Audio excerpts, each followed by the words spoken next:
So, conflicts have always destroyed church relationships. Napakarami pong mga broken relationships sometimes in the church at napakarami rin mga taong umaalis na ng church at nalalayo po sa Panginoon.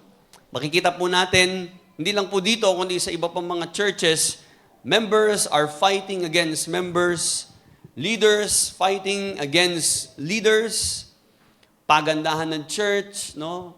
Pagalingan ng mga abilities. At talaga pong sabi ni James, ito po ay merong devastating effect.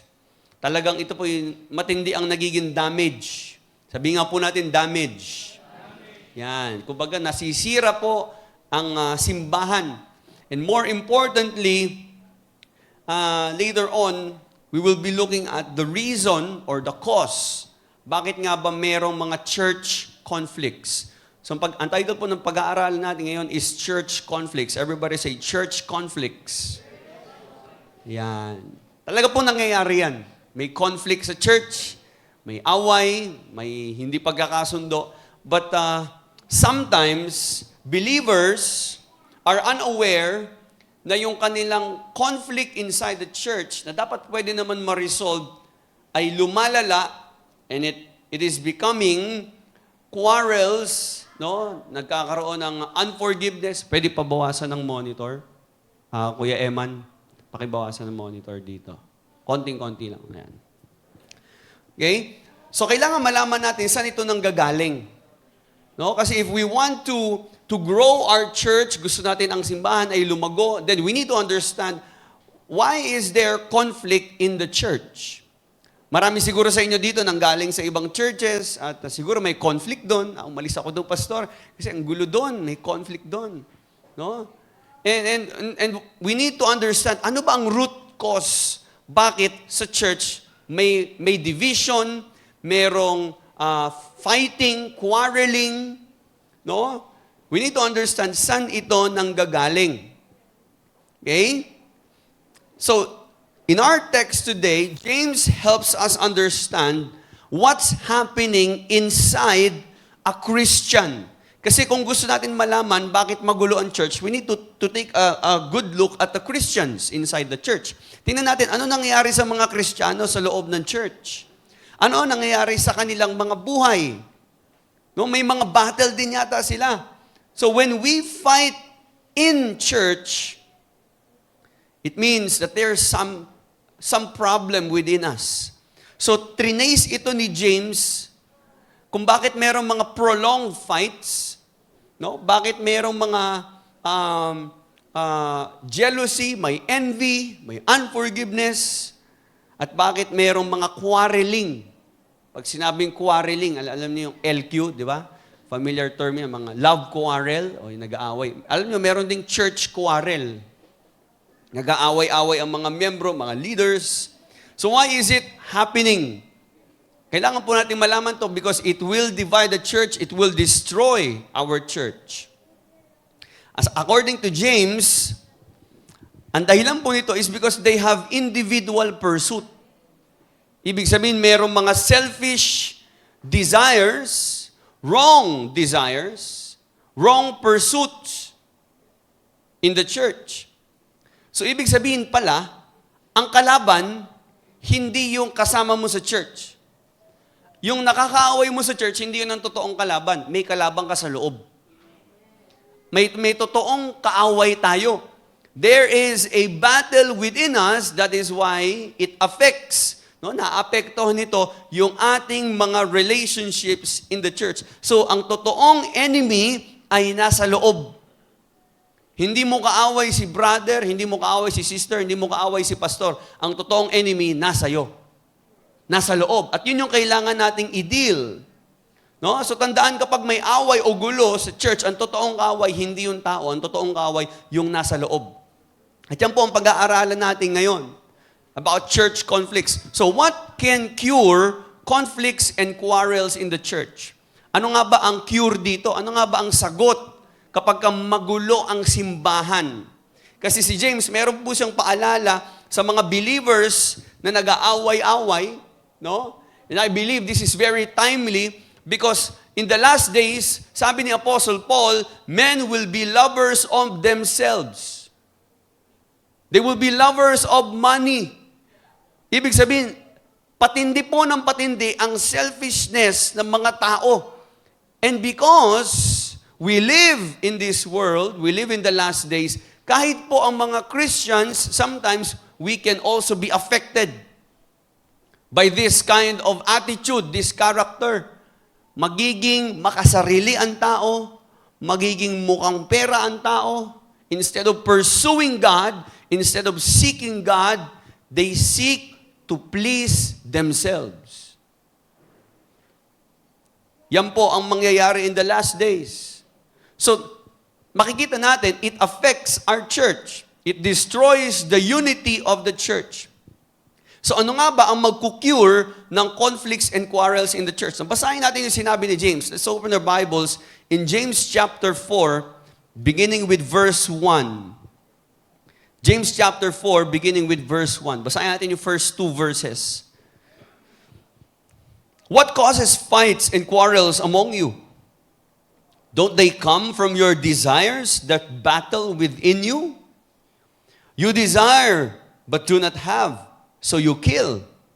You covet, but you cannot get what you want, so you quarrel and fight. You do not have because you do not ask God. Tuloy natin ang verse 3. When you ask, you do not receive because you ask with wrong motives, that you may spend on what you get on your pleasures. In verse 4, you adulterous people, don't you know that friendship with the world means enmity against God? Therefore, anyone who chooses to be a friend of the world becomes an enemy of God. May the Lord bless us in reading His Word. Nakakalungkot isipin na itong letter na ito ay sulat ni James not to the unbelievers. Ang sulat po na ito ay sinulat sa mga Christians, mga believers inside the church, mga followers ni Christ, hindi mga unsaved, kundi mga saved people. No? So dito po sa text natin, makikita natin, ano nga ba ang cause? No? At ano nga rin ba ang cure? In-expose ni James dito ang main problem ng mga Christians na puro gulo, puro away ang buhay. No, ang root daw ng problem is worldly desires. Yung mga tao na nabubuhay para ma-fulfill yung kanilang laman. Mali ang kanilang hangarin. So ano nga ba ang cure? Now, James is simply telling us, if we want to cure quarrels, this is our message, ito yung mensahe ng Diyos, then we must destroy worldliness and develop intimacy with God. Okay? So madali lang tandaan yan. Sabay-sabay natin basahin. 1, 2, 3, go!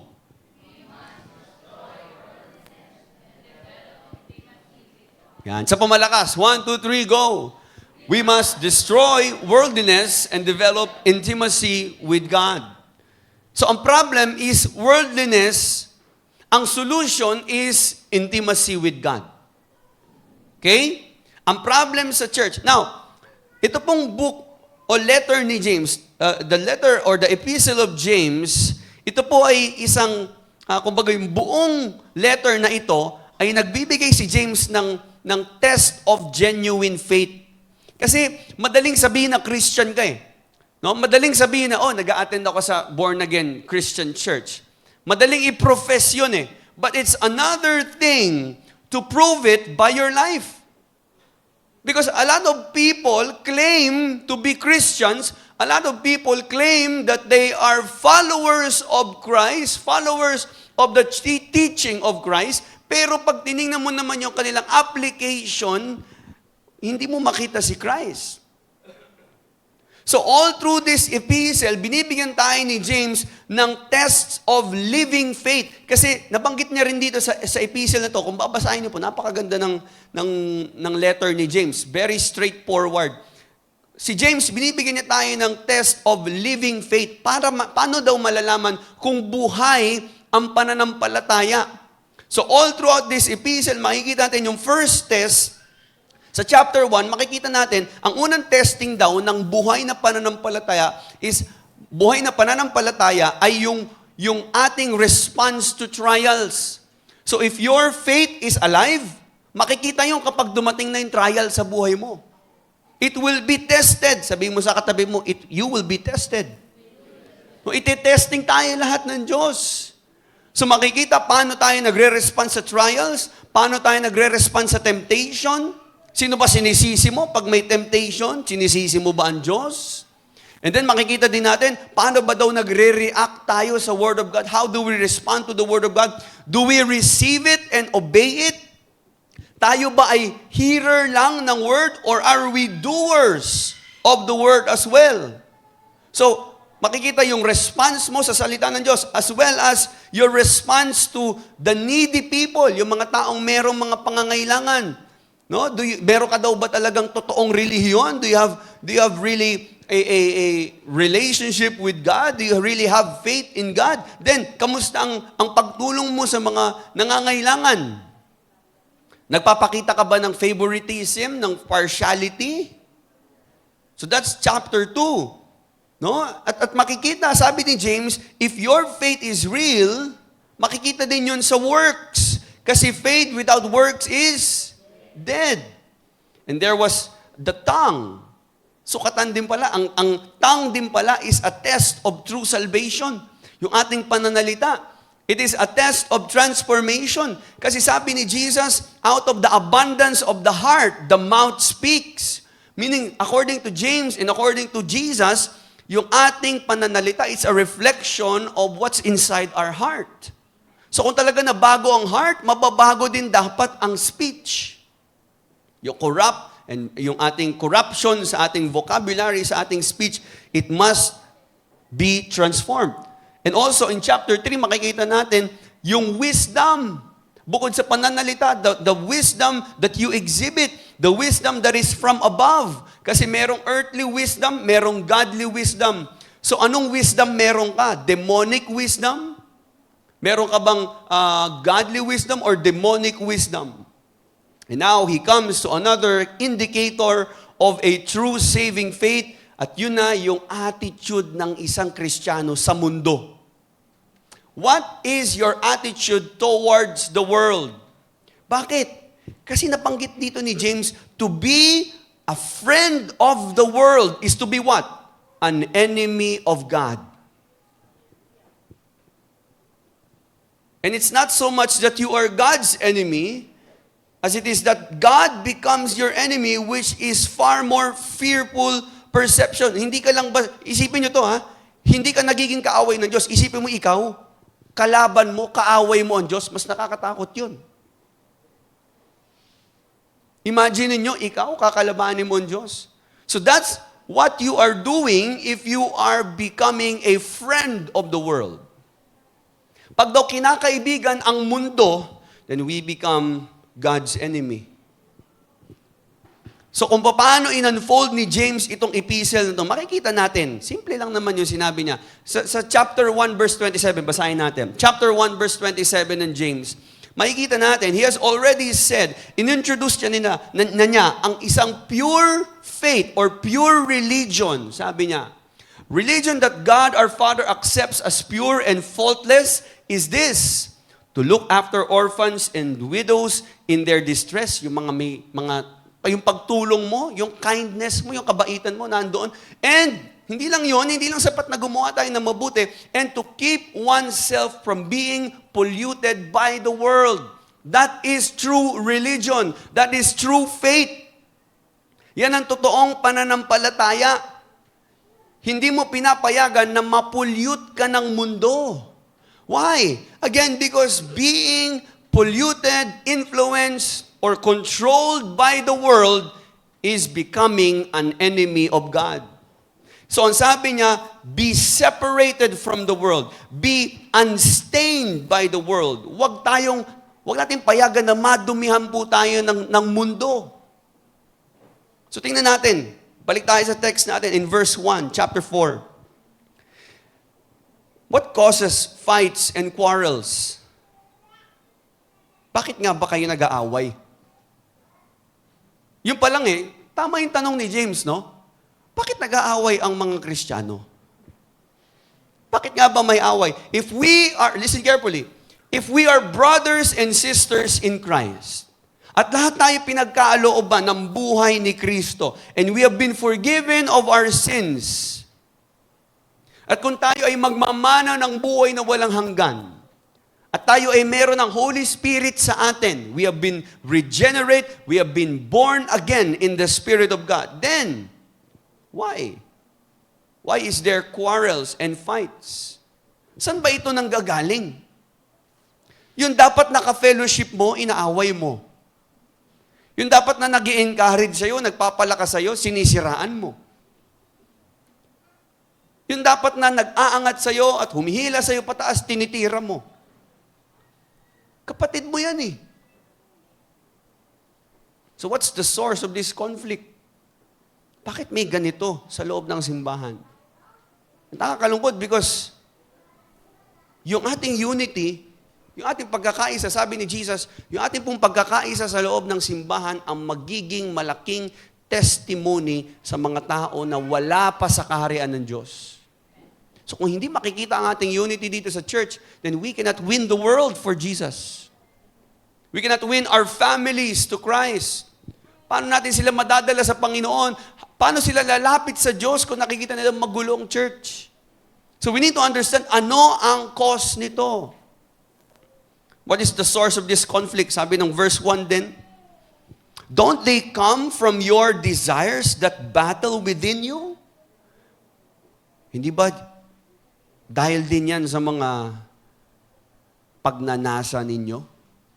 Yung mga mali ninyong desire. Everybody say desire. May mga tinatawag na sinful desires or sinful pleasures. At ito daw ay naglalaban sa loob. No? So ang source daw ay rooted in fleshliness. Yung rebellious aspect ng ating buhay. Ito yung tinatawag na carnality. Pag sinabi natin carnal Christian, okay, ang carnal Christian ay na-born again na, okay, meron na siyang spirito ng Diyos sa kanya na nakatira, na bago ng buhay niya. He has been rebirthed. Naka-experience siya ng rebirth. He has been reborn into the family of God. And yet, namumuhay pa rin siya doon sa kanyang sinful, fleshly desires. Kasi kung pinanganak ka na sa spirito ng Diyos, dapat ang desire mo na ay yung desire ng Diyos. Pero nangyari, yung mga carnal Christians, nasa sa kanila naman na ang Holy Spirit, pero namumuhay pa rin sa laman. Carnality po ang tawag doon. Fleshliness. Kaya nga sabi ni Paul, walk in the Spirit and you will not fulfill the lust of the flesh. Ang tanging paraan lang para po mapagtagumpayan ang laman ay yung lumakad ka sa Spirito. Hindi mo kayang labanan yun. Kailangan magpasakop tayo, i-allow natin na tayo ay i-dominate, i-control ang ating buhay ng Spirito ng Diyos.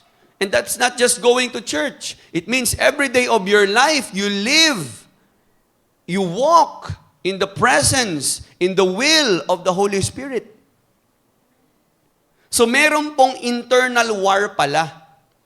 Kaya po, apektado yung ating relationship. Pansinin nyo ha, hindi lang sa church ito, pwedeng sa bahay ninyo. Bakit magulo ang bahay?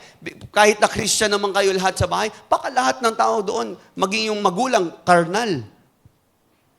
Baka bakit may quarrels, may fights, kapwa mananampalataya, magkapamilya pa, magkasama pa sa isang tahanan, nag-aaway-away.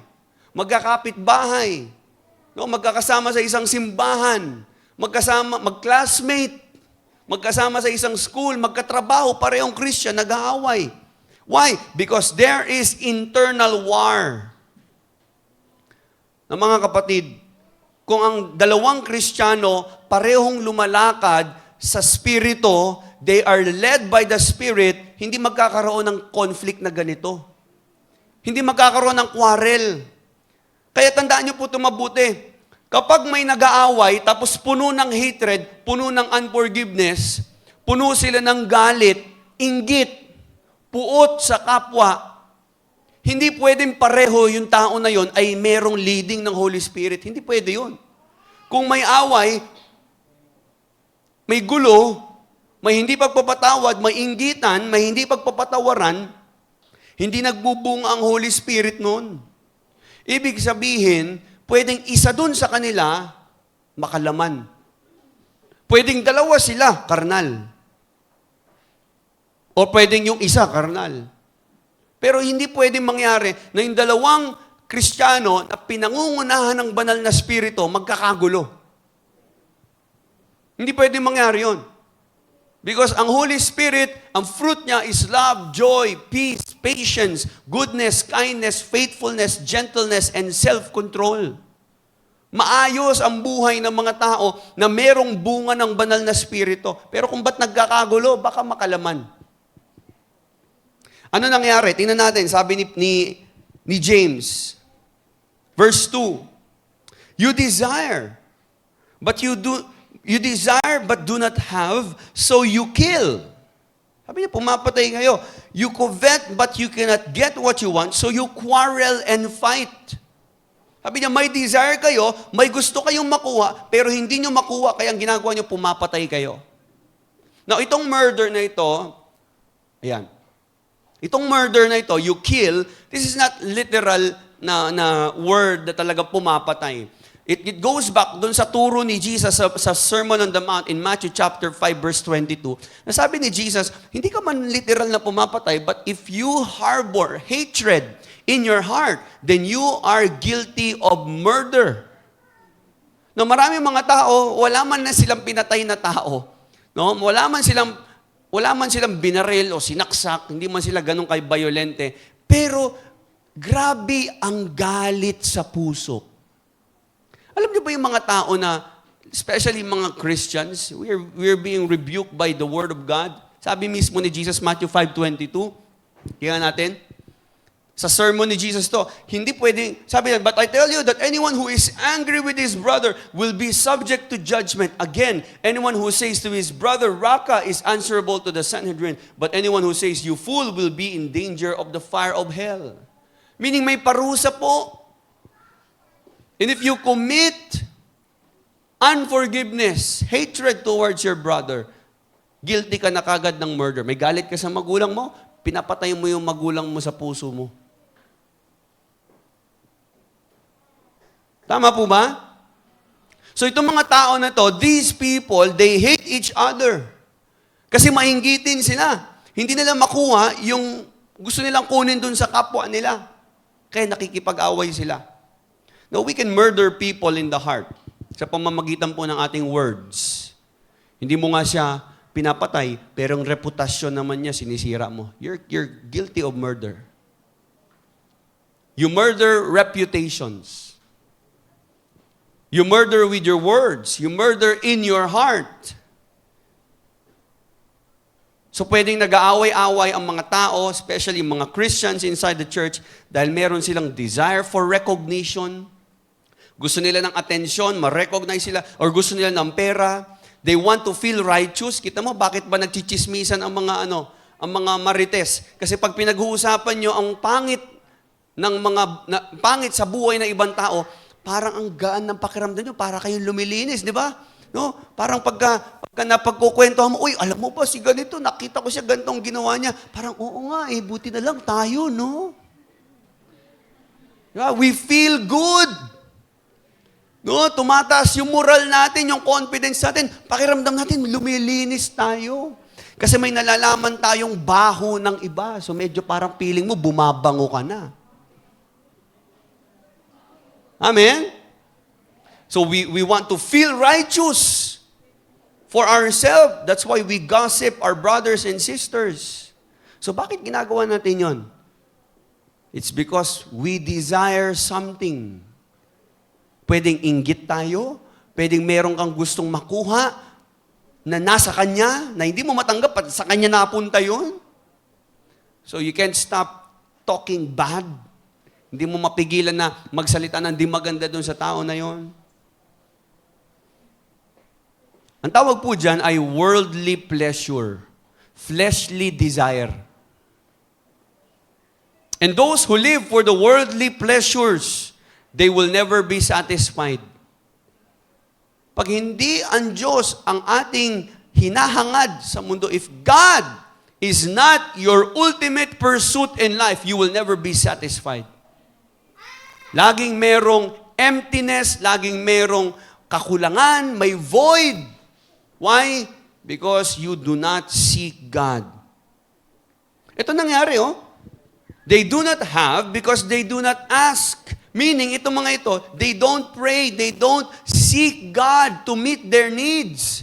Kapatid, kung may pangangailangan ka, hingin mo sa Diyos.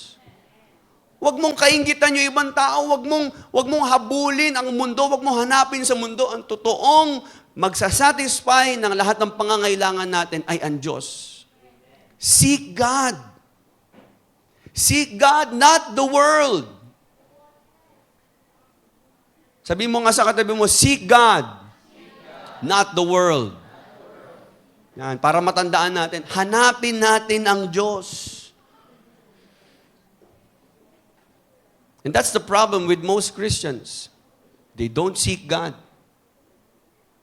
We don't go to God for our needs. May pangangailangan ka, di ba?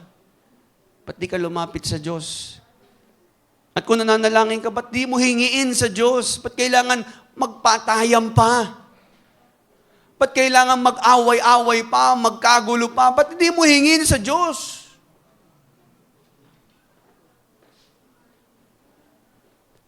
Prayer satisfies our needs. And without prayer, without seeking God, walang totoong satisfaction. In verse 3, ito pa maganda. Humihingi kayo. Una, hindi nyo natatanggap yung mga kailangan nyo kasi hindi nyo naman hinihingi. Yun ang unang problema. Pangalawa, kapag humihingi kayo, hindi nyo natatanggap. Bakit? Sabi ng verse 3, because you ask with wrong motives. You ask with wrong motives. Wala namang masama sa guminhawa yung buhay. Gusto ng Diyos bigyan tayo ng gifts. Gusto ng Diyos bigyan tayo ng good gifts. He wants us to enjoy our life. Pero, kapag mali ang motive, anong klaseng motive ba? Sabi ni James, that you may spend what you get on your pleasures. Meaning, it's worldly. It's not a godly desire. So, ang hinihingi mo, hindi mo matanggap kasi worldly, selfish pleasure. Yan ang problem with most prayer. Sometimes, our prayer is for ourselves. We don't pray for God's will to happen in our lives. Ang gusto natin ganito, meron tayong worldly desire, meron tayong gustong makuha sa mundo, at itong matindi, hinihingi mo ang tulong ng Diyos para makuha mo yung isang bagay na makamundo na alam mo namang kalaban nito ang Diyos. You want something from the world and you're asking God's help? Gusto mong makamit ang isang bagay na alam mong hindi ka lugod-lugod sa Diyos, tapos humihingi ka ng tulong sa Diyos? We pray for our pleasures. We pray for what we want rather than what God wants for our lives. And that's the problem with worldliness. Kapag ang mga Kristiyano, worldliness, hindi na marunong mag-pray. At kapag nagpipray, imbis na i-align ang will, kagaya ng prayer ni Jesus, Lord, not my will, but yours be done. Hindi. Ang sabi ng isang worldly Christian, Lord, itong gusto ko, ito ang will ko, tulungan mo ko, i-bless mo itong plano ko. But have you asked God, Lord, what's your plan in my life? Ano pong plano niyo sa buhay ko? Ano po ba ang gusto niyo mangyari sa akin? Have you ever asked God? O hindi mo pinagsasalita ang Diyos, ikaw lang ang nagsasabi, Lord, ito may plano na ako, figure out ko na, in the next 10 years, in the next 20 years, this is what I want my life to be, at itong gusto kong mangyari, itong gusto kong maging direction ko. Sabi, Lord, teka, Diyos ka? Ikaw, saan pa ako dyan? Saan pa ako pupwesto dyan? That's the problem with carnal-minded Christians. Hindi my will, and hindi let your will be done. My will be done. Ito ang cause ng gulo, ng away, ng pagtatalo, inggitan. Because of our wrong motives, wrong pursuits. Mali yung ating hinahabol, yung ating hinahangad. We live for the world and we want God's help. So, sabi ni James, this is the real problem behind quarrels and conflicts in the church. Worldliness. Yan po ang pinakamalaking problema ng gulo. Source ng gulo. Worldliness. That's the reason why so many Christians don't get along. Hindi tayo nagkakasundo-sundo, nag-iinggitan, nag-aaway, nagsisilipan. Because we have worldly desires. Instead of having godly desire, instead of being led by the Spirit, we are being led by our fleshly, sinful desires. In verse 4, ano tawag ni James sa kanila? Ba't hindi nito? Sabi ng verse 4, you adulterous people, don't you know that friendship with the world means enmity against God? Therefore, anyone who chooses to be a friend of the world becomes an enemy of God. Adulterous people. Grabe yung paratang nito, mga ngalon niya. Unloyal. And that's exactly what most people are doing. We are unloyal to God. We don't really love God because we love the world more than God. And sabi ni James, you are adulterers. You are adulterous kind of people. Yung pakikipag-isa natin kay Jesus ay maihalin tulad po natin sa pag-aasawa. Taas po kami dito ng mga may asawa na, yung mga kasal dyan. Yan. Taas kamay, huwag kayo maya, parang hiyang-hiya kayo na kinasal kayo dyan. Ha? Be proud, be proud. Taas kamay yung mga may asawa dyan. Yan. Oh. Taas kamay yung mga gusto palang mag-asawa. Naman.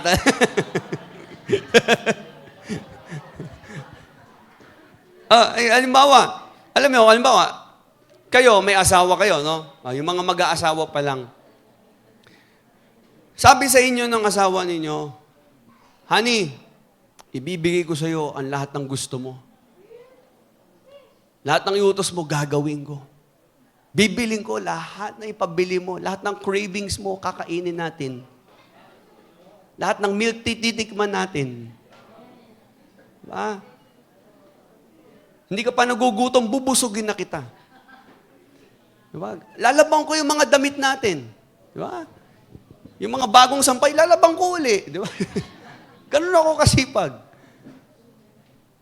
Lahat ng gusto mo, gagawin ko. Sayong-sayo ang buhay ko. Sayong-sayo ang buong pagkatao ko. 99.9%. Kulang. Basta bigyan mo lang ako ng 0.1 kasi once a month, bala ko makipagkita sa ex ko eh. Papayag kaya kayo? Yung mga may asawa dyan. Payag kayo? Oh, yes or no? Papayag kayo? No. Oh. Hindi tayo payag. Ano tawag doon? Adultery yun. And take note, sabi nga pala nila, ang adultery, it doesn't begin in the bed. It begins in one small conversation. Yung mag-entertain ka lang, kausapin mo lang siya. Doon nagsisimula ang adultery. O kita mo, doon pa lang, we want exclusivity. Gusto natin ng loyalty sa ating human relationships. How much more with God? You cannot serve two masters. You cannot serve God and money. You cannot serve and love God and the world at the same time. That's why there's no such thing as worldly Christians. We cannot be friends with the world. Pastor, ano ibig sabihin nun? Mamundok na lang tayo, lalayo tayo sa mundo, doon tayo sa Mars titira. Ano po ba ibig sabihin nun? No. It means you are inside the system, the evil principles, yung evil system ng mundo na ito. Sumasama tayo doon, humahalo tayo sa mga bagay natin na alam naman nating worldly. Yung mga bagay na opposed sa kingdom of God, opposed sa teaching ni Jesus, opposed sa mindset, sa principles, sa values ng mga tao na nakabilang na sa kaharian ng Diyos. Kapag tayo nasa kaharian ng Diyos, tapos bumabalik pa rin tayo sa kamunduhan. At yung ginagawa natin, yung routine of life, yung everyday life natin, it is not pleasing to God. And we please ourselves, we please our boss, we please other people. We are worldly and we become enemies of God. Mahirap paniwalaan na sabihin mo sa Diyos na mahal mo siya, pero yung buhay naman natin makikita na mas mahal natin ang mundo. We are the bride of Christ. We belong to Jesus. Sabi mo sa katabi mo, pag-aari ka na ni Jesus. Naka-engage ka na. At pagdating ni Jesus Christ, there will be a wedding. But when we turn our hearts and we begin to love the world, we long and desire for the world. Alam niyo yun, may napanood akong isang pelikula, ewan ko kung teleserye yun. Meron siyang boyfriend, tapos naghiwalay sila, pero first love niya yun. Tapos naghiwalay na sila, kinasal na siya sa iba. Pero habang kinakasal siya doon sa iba, alam mo yung hindi buong puso yung pagpapakasal niya doon. And then, nagsama sila, pero deep inside, in her heart, alam niyang hinahanap-hanap niya pa rin yung pagmamahal nung ex niya.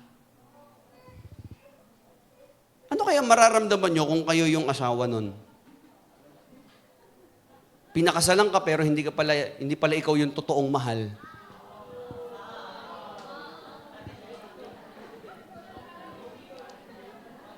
Ano ba yung kanta ni Moira? Alala ko yung kanta ni Moira?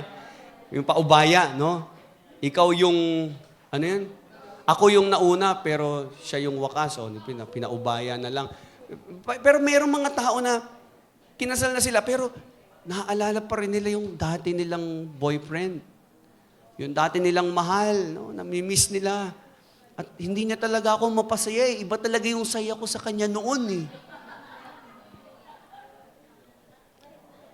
Merong secret longing.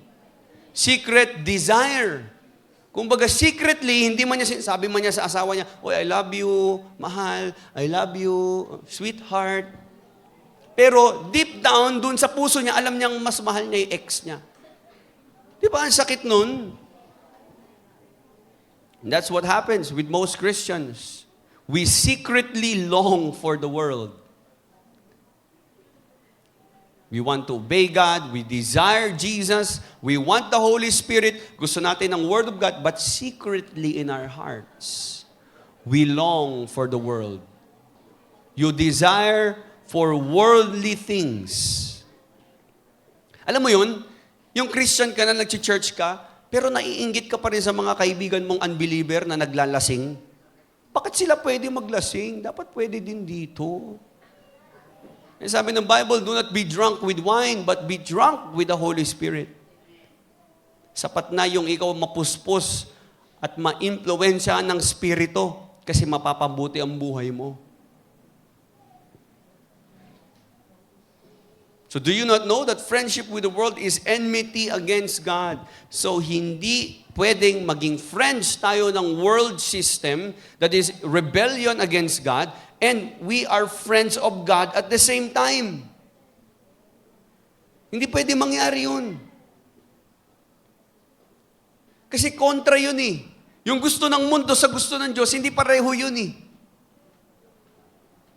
At kung tayo mamumuhay, magtatrabaho tayo dito sa mundo, magnenegosyo tayo dito sa mundo, makikihalubilo tayo dito sa mundo, if we are going to be in this world, sabi ni Peter, we are to live as foreigners. We are to be alienated from this world. Huwag mo isipin na taga rito ka, taga langit ka na eh. Hindi ka na dapat na-impluwensyahan ng mundo. Ang takbo ng isip natin dapat panglangit. And what happens?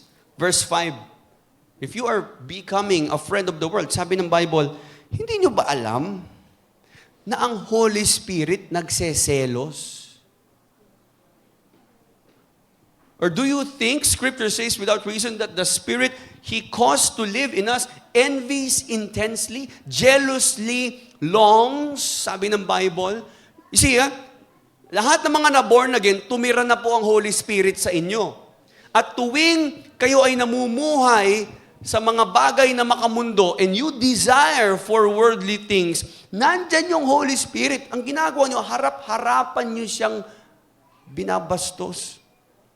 Harap-harapan nyo pinagtataksilan ang Holy Spirit, nasasaktan siya. Kaya nga hindi nyo napapansin kapag nagiging worldly ka na, kinakausap ka na ng Holy Spirit. Ano sabi ng Holy Spirit sa'yo? It hurts, you know. Sabi, uy, nasasaktan din ako. Amen? Hi. Amen? Meron pong jealousy. Meron pong pakiramdam, may emosyon, may damdamin po ang banal na Espiritu.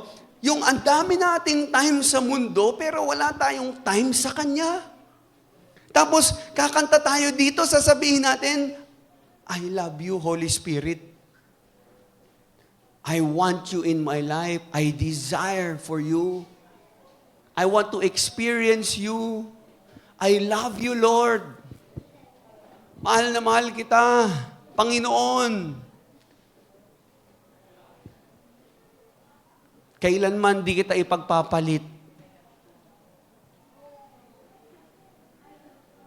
Kinakanta natin yung, but then Monday, we forget about God.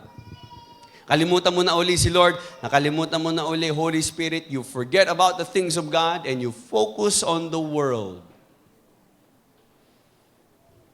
Yung Holy Spirit na nakatira sa'yo, nagsiselos, nasasaktan. Kaya nga ang gagawin po, according to Pastor David, sabi niya po, the indwelling presence of the Holy Spirit has a jealous yearning for our friendship with God.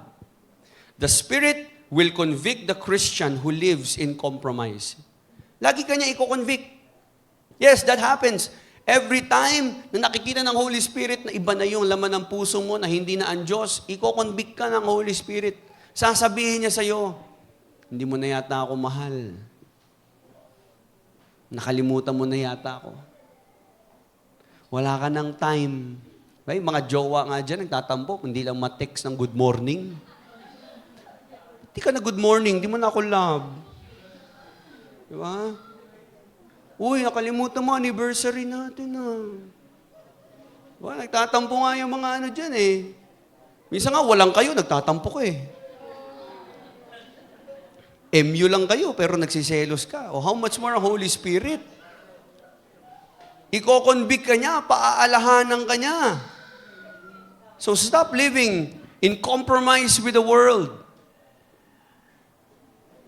Isipin nyo na lang po, yung inner pain, yung torture ng isang taong pinagtaksilan. Ano pakiramdam ng isang asawang pinagtaksilan? Unfaithful husband. Isipin mo na lang, unfaithful yung husband mo. Na bago pa pala kayo kinasal, may iba pala siya. Isipin mo na lang yung sakit nun. Na hindi siya faithful sa'yo. This is what the Holy Spirit feels. Isipin mo ikaw, binigay mo yung buong ikaw. Naging loyal ka. Pinaglabanan mo yung tukso. Naging tapat ka sa asawa mo. Tapos siya, secretly, patago, meron na palang iba. Ang sakit nun. Pakiipatulpo mo yun, no? Di ba? Ganun ang Holy Spirit. Ang Holy Spirit, ang Diyos, faithful sa atin. Pero tayo yung hindi faithful sa Diyos eh. This is what the Spirit of God feels with our world-loving hearts. So, Pastor, ano po ang lunas? Ano po ang cure dito? Verse 6, but He gives us more grace. God is so gracious. We are unfaithful. Pwede naman tayong itaboy na ng Diyos, pero napaka-gracious ng Diyos. Napakabait po ng Diyos. Tama po ba? Sin dito, siya ay thankful because God is so gracious to him. Pwede ba palakpakan natin ng Diyos? Hindi naman na tayo karapat-dapat lumapit sa Diyos, pero every time lumalapit ka sa Kanya, tinatanggap ka niya. Ang bait ni Lord. Sabi mo sa katabi mo, ang bait ng Diyos.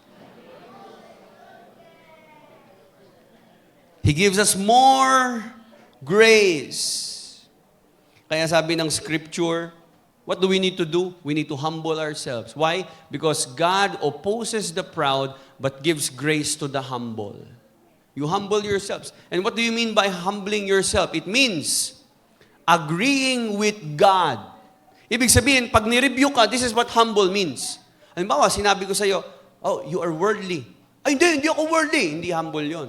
Pero yung sinasabi ng isang tao na, yes, I know, kinukonvict ko ng Holy Spirit. Holy Spirit, yes, naintindihan ko, I have been worldly, wala akong time sa iyo, naging makamundo ako, and yung love ko, yung affections ko nasa mundo, wala na sa iyo, forgive me. That's humble. And those people na umaamin, nagpapakumbaba, sila ang nakakatanggap ng biyaya ng Diyos. Ng grace ng Diyos. At sabi ng Bible, God opposes the proud. So what do we need to do? If we are not to long for the sinful pleasures of this world, ano ang dapat na maging pursuit natin? What should we as Christians pursue? Para ma-cure ang quarrels, we must destroy worldliness. And what do we need to do? Develop intimacy with God. Everybody say, develop intimacy with God. Ang hanapin ang Diyos, wag ang mundo. Kasi kaya ibigay ng Diyos lahat ng pangangailangan mo. Hindi mo kailangan makipag-agawan, makipag-inggitan, makipagpatayan para makuha yung satisfaction, yung kailangan mo. Ang kailangan mo lang hingiin sa Diyos. Lumapit sa Diyos. But to acquire grace, again, we need humility. If we want to pray, if we want to come in the presence of God, we need to humble ourselves. Itong grace na tinutukoy dito ni James, hindi ito yung saving grace na nagligtas sa'yo. He's talking about the sustaining grace. Kasi mga ligtas na itong tao na ito eh. So una, binigyan ka ng Diyos kasi hindi ka paligtas, unbeliever ka pa, makasalanan ka. So ginawa ng Diyos, binigyan ka niya ng grace. Okay? Binigyan ka ni Lord ng grace para makapasok ka sa kaharian ng Diyos, magkaroon ka ng buhay na walang hanggan. Pero ngayong Christian ka na, paano yung pastor, nagkakasala pa rin ako, and sometimes nagiging worldly ako. God gives you more grace. Anong tawag doon ay kapangyarihan ng Diyos. Yung grace na yon ay ability, power to say no to ungodliness. Ito yung kapangyarihan ng Diyos na inilalagay niya sa iyo. Yun yung grace niya. Para mapagtagumpayan mo ang lahat ng pagnanasa na makamundo. So you ask for God's grace. And He gives us more grace to sustain us, to resist temptation, to help us tame our tongue, to discipline our words. Binibigyan tayo ni Lord ng grace to endure trials. Binibigyan niya tayo ng grace to help us forgive. Binibigyan niya tayo ng grace to keep us going. When we are broken, no, ito yung grace ng Diyos na sufficient na sinasabi ni Paul. So para maayos pala ang gulo sa church, dapat lahat ng believer intimate with God. I-pursue ang intimacy with God. I-pursue ang paglakad sa Espiritu para maging maayos ang buong pamilya. Mga magulang, maging maayos ang inyong marriage. Gusto niyo ang pagsasama ninyo maging maayos, hindi puro away? Pursue intimacy with God. Kasi kapag hindi inuna at prioritize ang relasyon sa Diyos, lahat ng relationship mo will fail. If you don't prioritize your relationship with God, all your relationships with other people will fail. So you depend on God. You develop intimacy with God. So ang pinaka-solution sa problema ng conflict at worldliness and carnality, sabi diyan, we need to submit ourselves to God, then we will be able to resist the devil. Mauuna yung submission sa Diyos. Yung ibang ginawa kinalaban yung diablo pero hindi naman nag-submit sa Diyos. Wala kang authority. You have no authority to resist the devil if you don't submit to God. You see, yung submission, yung intimacy mo sa Diyos, yung dependence mo sa Diyos. And then sabi ng verse 8, come near to God, draw near to me, and I will draw near to you. Ito pong maganda sa Diyos. Lahat na lumalapit sa Kanya, hindi niya tinataboy. Pag lumapit ka sa Diyos, every day, you spend a time in prayer, you read His Word, He will draw near to you. Kung talagang hinahanap mo at talagang sineset aside mo yung mga bagay para makalapit ka sa Diyos, mararanasan mo, lalapit din ang Diyos sa iyo. And you will not just experience a religion, you will experience Jesus. Talagang mararanasan mo na totoong nandyan siya, kinakausap ka, buhay siya, hindi ka lang nag-church. Kinausap ka niya. Nandyan ang kanyang presensya. So let us pursue intimacy with God. Let us draw near to Him. And as we draw near to Him, magpalinis tayo. Kaya sabi dito, wash your hands, you sinners, and purify your hearts, you double-minded. Make up your mind. Hindi pwedeng dalawa ang puso natin. Kahit may kantang ganon, hindi pwede, hindi posible. Naibigay mo yung puso mo sa dalawang tao Kaya nga sabi niya, sana dalawa na lang yung puso ko kasi pareho ko silang gusto. Hindi pwede. Mamimili ka At kung sa Diyos ka lang. Kung kay Lord ka, ibigay mo sa Kanya 100%, wag mo lagyan ng kahati. Kasi kapag may binigay kang percentage sa mundo at sa diablo, kalaban ka na ng Diyos. And that is the root of all conflict with human relationships. So we need to draw near to God. Kasi tinatawag tayo ng Diyos to be intimate with Him. When I say intimate, it means have a conversation with Him. Nakikipag-usap ka sa Kanya araw-araw. You talk to Him daily. You spend time with God every day. Hindi madedevelop yung closeness, yung intimacy, kung once a week mo lang kinakausap si Lord. Once a week mo lang binubuksan yung Bible mo, hindi ka nagbabasa ng Bible, hindi ka nagpipray. Paano may de-develop ang intimacy? Paano ka mapapalapit doon sa nililigawan mo kung hindi mo siya kakausapin araw-araw at tatanungin, kumain ka na ba? Uy, puyat ka, matulog ka. Baka magkasakit ka niyan. Kahit wala naman kwenta, basta makachat lang di ba? Kasi dinidevelop mo yung intimacy. What's your favorite color? Ano mga gusto mo sa guy? Diba? So gusto mo makilala yung tao, doon na de-develop yung intimacy kapag the more na nakikilala mo siya. So you want to develop intimacy? Know God. Kilalanin mo siya. Sa papaanong paraan? By reading His Word. Para malaman mo anong kalooban ng Diyos para sa buhay mo, basahin mo yung salita niya, manalangin ka, kausapin mo siya, mag-worship ka. Ang worship, hindi lang po nangyayari tuwing linggo. Ang worship, araw-araw ng buhay mo, sumasamba ka sa Diyos. Lahat ng ginagawa mo, pagtatrabaho, pag-aaral, pagninegosyo, pagpapamilya, pagiging magulang, pagiging anak, lahat yan ay pagsamba mo sa Diyos. Your true worship is your everyday life. Not just when you go to church. Ang totoong worship nagsisimula Monday. Kamusta yung buhay natin? So remember, we need to draw near to God. It cures all conflicts, all church relationships, broken relationships in the church. Why?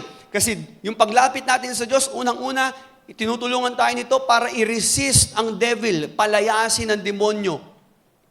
Pag lumapit ka sa Diyos, nagiging pure ka. Pag lumapit ka sa Diyos, nagkakaroon ka ng genuine repentance. Totoo yung pagsisisi sa kasalanan. Pag lumalapit tayo sa Diyos, nalilinis yung ating pananalita. Hindi ka na nagsasabi ng hindi maganda sa kapwa mo. You tame your tongue. You have disciplined words. When you draw near to God, you resist and overcome temptation. Now, overcome mo ang mga trials. When you draw near to God, ang focus mo ay mga bagay na eternal, hindi na mga worldly. So let me ask you a question as we close. Look deep in your heart right now for a moment. Tingnan niyo mabuti ang puso niyo po ngayon. And as you look at your own heart, tingnan mo kung nasan nga ba ang puso mo ngayon. Nasan ang affection mo? Nasan ang passion mo? And what do you feel your heart saying? Ano sinasabi ng puso mo ngayon? Ano ang tinitibok ng puso mo? What do you love? Do you love God? Can you honestly say you really love God? Do you love God with all your heart, with all your soul, with all your mind, with all your strength? At kung sagot mo, hindi, ang tanong ko ulit, do you want to love God? Kung sa palagay mo, hindi mo mahal ang Diyos ngayon, gusto mo bang mahalin siya? Do you want to love God with all your heart, with all your soul, your strength? And if you say yes, good. Now ask yourself again, do you love the world?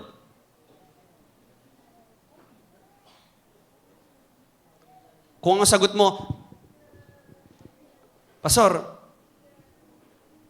hindi ko po mahal ang mundo. Mahal ko po ang Diyos.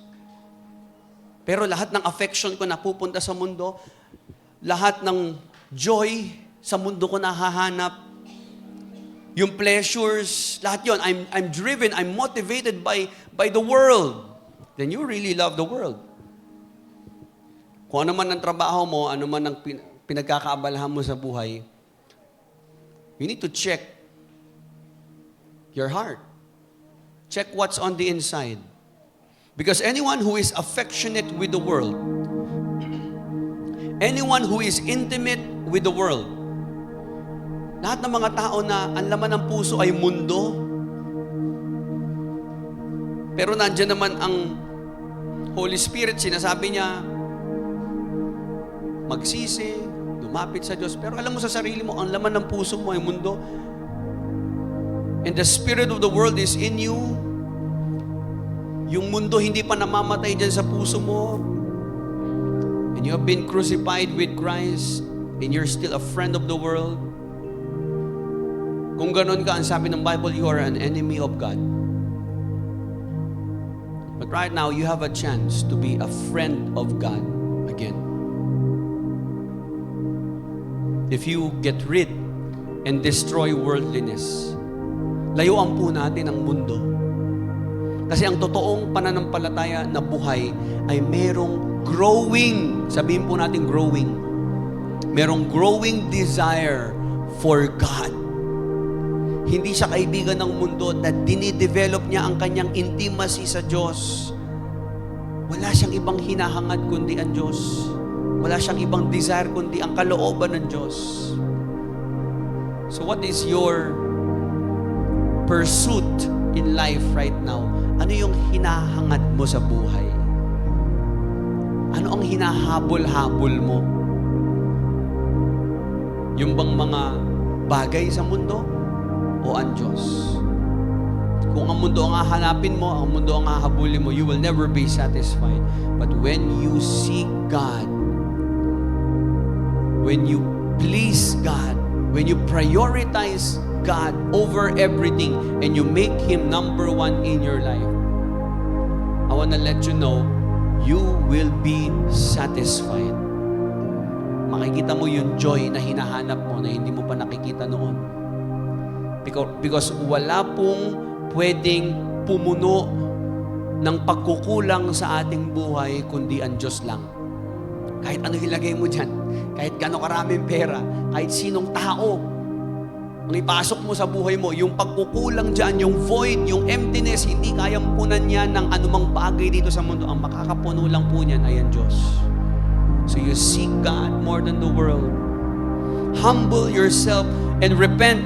Turn away from worldliness and turn to God and seek and desire intimacy with Him. I-prioritize natin yung intimacy natin with the Lord. Araw-araw, you spend time with the Lord. You talk to Him, kausapin mo siya, at hayaan mo mangusap siya sa iyo sa pamamagitan ng kanyang salita. Let's give time. Give Him time. Give Him your attention, your love, your affection, your strength, your thoughts. Ibigay mo lahat yun sa Diyos.